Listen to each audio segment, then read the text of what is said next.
Bonjour à tous, j'espère que vous allez bien. Dans cet épisode, je vais continuer les modifications sur la 106 Boulevard des Bleus. Donc je vais vous expliquer comment on installe un régulateur de pression d'essence réglable.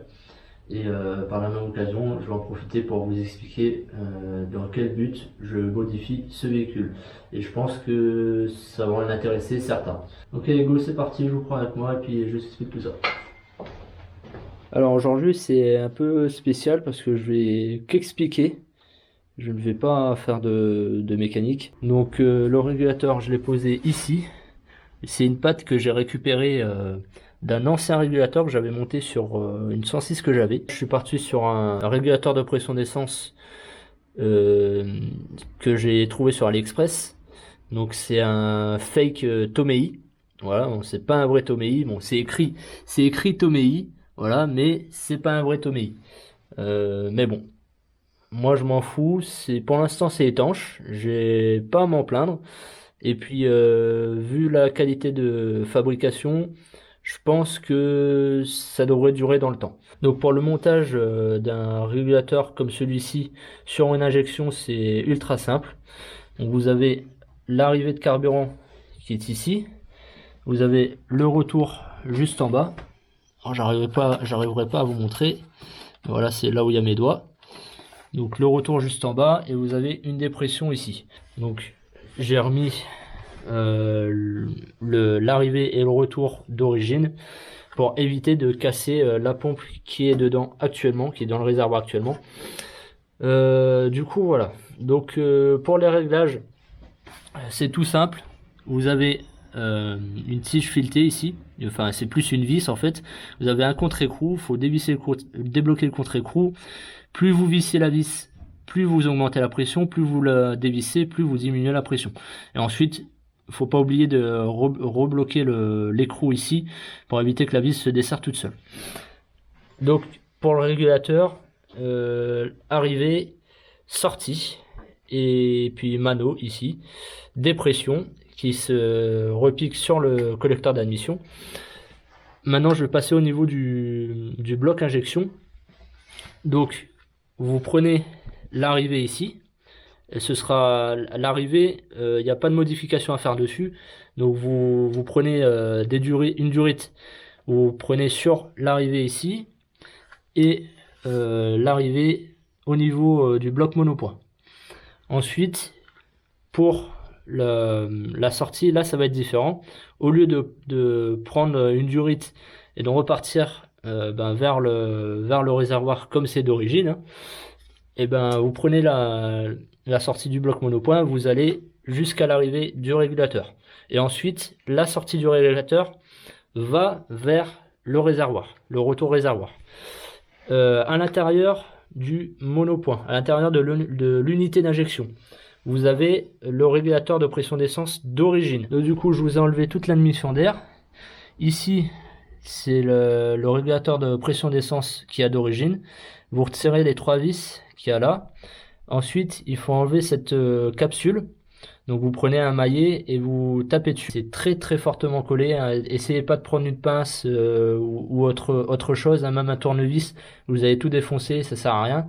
Prenez un maillet, vous tapotez doucement dessus et à un moment donné ça va se décoller. Donc vous enlevez la capsule et sous cette capsule vous aurez un ressort. Ce ressort là vous le virez. Ensuite vous remettez la capsule, vous revissez les 3 vis avec bien sûr la platine qui est là. Vous serrez les 3 vis légèrement, faut pas serrer fort parce que c'est de l'aluminium, c'est du pas ultra fin, c'est des vis ultra fines, donc faut pas serrer fort sinon vous foirez tout et puis là vous êtes baisé, faut changer l'unité d'injection. Donc une fois que ça c'est fait, et ben en principe vous avez juste à régler la pression d'essence que vous désirez. Donc moi, je vais la régler à 3 bars. Je pense que c'est suffisant pour l'instant, pour le moment. Par la suite, il va falloir que j'augmente un peu plus la pression parce que j'aurai besoin tout simplement d'admettre encore plus de carburant dans le moteur. Du coup, voilà, je pense que j'ai fait à peu près le tour. Ouais, franchement, c'est pas compliqué. Installer un régulateur de pression d'essence, ça n'a rien de compliqué. Je vous expose le projet. Ça va être pas un projet qui sera fait tout de suite, bien sûr. Pour l'instant, je me contente des petites modifications, des petites améliorations que j'ai faites là actuellement, c'est-à-dire un régulateur de pression d'essence, modification de l'admission d'air, modification de l'unité d'injection, du bloc monopoint. Le dernier truc que je vais faire, ça va être la création d'une ligne d'échappement sur mesure avec suppression du catalyseur, ajout d'un pare-flamme. Et je vais voir si je garde le silencieux d'origine ou si j'en fabrique un moi-même, je sais pas, je verrai. Sinon, j'arrêterai au niveau des modifications, j'arrêterai à la fabrication de la ligne d'échappement sur mesure. Tout simplement parce que c'est un véhicule dont j'ai besoin tous les jours. Je fais 50 km aller, 50 km retour tous les jours pour aller au travail. Donc ça serait con de modifier un moteur et de le casser et puis qu'après j'ai plus de voiture pour pouvoir me déplacer. Donc pour l'instant, j'en reste au strict minimum.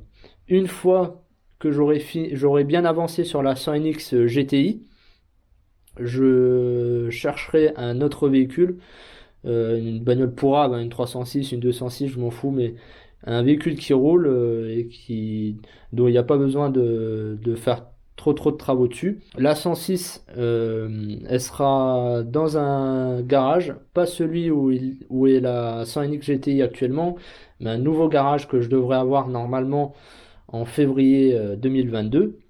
Un garage de 32 mètres carrés. Donc là, j'aurai pas mal de place pour pouvoir travailler. Je sortirai le moteur et je commencerai à le modifier. Donc ce ne sera pas des modifications, on va dire, safe, hein. Ce ne sera pas des petites modifications, ce sera vraiment des grosses modifications. Donc augmentation du taux de compression, modification des conduits dans la culasse. Le bloc, ça va être un peu compliqué pour trouver des bielles renforcées. J'ai vu que sur les premiers 1,1 litre monopoint, les bielles étaient identiques aux bielles de TU24 et du coup il s'avère que ces bielles là on peut les trouver en renforcé. Donc si j'ai de la chance et que ce bloc là contient ces bielles communes au TU24, enfin je pense pas mais bon on sait jamais vu que c'est les premières générations de TU1M+. Du coup, on ne sait jamais, hein, peut-être que c'est encore un des vieux blocs avec une culasse de génération suivante, je sais pas. En tout cas, on verra ça. Donc si j'ai de la chance, je pourrais au moins changer les bielles. Et c'est le principal. De toute façon, ce qui casse en premier, c'est les bielles. Les pistons, après, ça casse, mais c'est moins fréquent. La plupart du temps, c'est les bielles qui pètent. Ensuite, il va falloir que je modifie le collecteur d'échappement. Donc je pense que je vais partir sur un collecteur d'échappement sur mesure en inox. Va falloir modifier les trains roulants, donc train arrière de S16. À l'avant, va falloir que je mette train avant complet, soit de 106 Sport ou de S16. De toute façon, c'est les mêmes trains avant. Changer les amortisseurs, renforcer des éléments dans le compartiment moteur, renforcer les ancrages au niveau des triangles. Il y aura plein de trucs. Il y aura plein de trucs. Le radiateur, c'est pareil. Le petit radiateur là, tout pourrave, ça va virer. Ce spal, il va virer. Donc voilà, je pense que ce sera un projet assez intéressant. Donc il y en a beaucoup qui se foutent de ma gueule, qui me disent que ça serait mieux de passer sur un autre moteur, c'est-à-dire le 1,4 litre qui est ici, ou un 1,6 litre. Mais moi, ce que je veux faire, c'est préparer un 1,1 litre. Et ça changera pas. Donc le but de ce projet, pour moi en tout cas, c'est de voir combien de chevaux on peut atteindre en modifiant le maximum de choses tout en ayant un budget très serré et surtout de voir jusqu'à quel point on peut le modifier avant qu'il casse. Donc voilà, du coup, je pense que ce sera un projet intéressant, un projet un peu con, et puis en plus, sur YouTube français, ben, il n'y a personne qui a fait une préparation sur ce moteur, donc ce sera l'occasion de faire une préparation sur un moteur qui ne se prépare pas normalement. Donc comme je vous l'ai dit, c'est pas un projet qui va commencer tout de suite. Ce sera, je pense, vers fin 2022. Voilà, milieu ou fin 2022, je verrai. Donc voilà, j'espère que cette vidéo vous aura plu. Comme d'habitude, laissez un pouce bleu, ça fait toujours plaisir. Pour ceux qui ne sont pas encore abonnés, bah, abonnez-vous, hein, ça coûte rien. Pour ceux qui veulent me suivre sur Instagram, le Instagram de la chaîne est en lien dans la description. Et puis voilà. Donc sur ce, je vous dis à la prochaine. Ciao!